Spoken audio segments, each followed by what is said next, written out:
તો ભારતીય સેનાની ત્રણેય પાંખના સૈનિકો દ્વારા હંમેશા દેશની સુરક્ષા અને કટિબદ્ધતા રહેતા હોય છે, ત્યારે જ્યારે સંકટ આવે છે ત્યારે તેનો જડબાતોડ જવાબ આપવામાં આવે છે।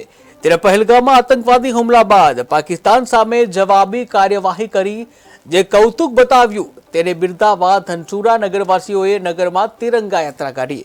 ત્યારે જમ્મુ કાશ્મીરના પહેલગામમાં 22 એપ્રિલે આતંકવાદીઓ દ્વારા નિર્દોષ ભારતીય હિન્દુ પ્રજાતિને મારવામાં આવી હતી।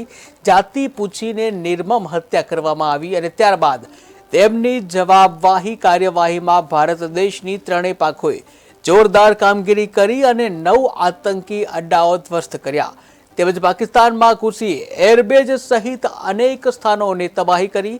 ત્યારે ભારતીય સેનાએ શૌર્યના દર્શન કરાવ્યા બાદ સમગ્ર દેશ સૈન્યના વખાણ કરી રહ્યું છે અને તેમના શૌર્યને બિરદાવવા માટે તિરંગા યાત્રાઓ કાઢવામાં આવી રહી છે। ત્યારે આજે ધનસુરા નગરમાં તિરંગા યાત્રા યોજાઈ હતી, જેમાં અરવલ્લી જિલ્લા ભાજપના જગદીશ ભાવસાર, ધનસુરા તાલુકા ભાજપ પ્રમુખ, અગ્રણીઓ, સરપંચ હેમલતા પટેલ સહિત મોટી સંખ્યામાં ધનસુરા નગરવાસીઓ જોડાયા હતા। ભારત માતા કી જયના નારાઓ સાથે સમગ્ર વાતાવરણ દેશભક્તિમય બન્યું હતું।